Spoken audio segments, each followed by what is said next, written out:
अकेले हमरा संगे घाट छोड़ देले हमर साथ ऊपर वाला देखत होगे। अकेले हमरा संगे घाट छोड़ देले हमर साथ ऊपर वाला देखत होगे।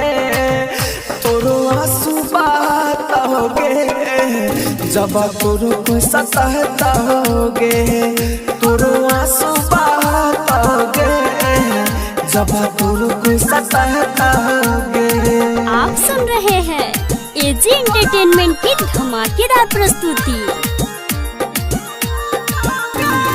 Music by Kanchan Raj, Hajipur Vaishali. फेरा देलियो तारल पापा ने खत्म कइले कहानी। मौत के नाम जिंदगी कर गेलियो चाहत में तोरा रे हम मेरा गेलियो। फेरा देलाई तारल पापा ने खत्म कइले कहानी।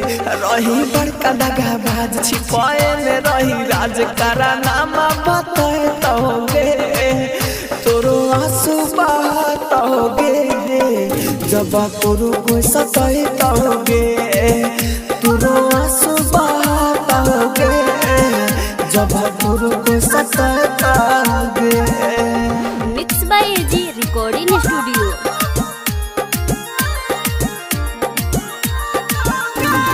Music by Kanchan Raj, Hajipur Vaishali.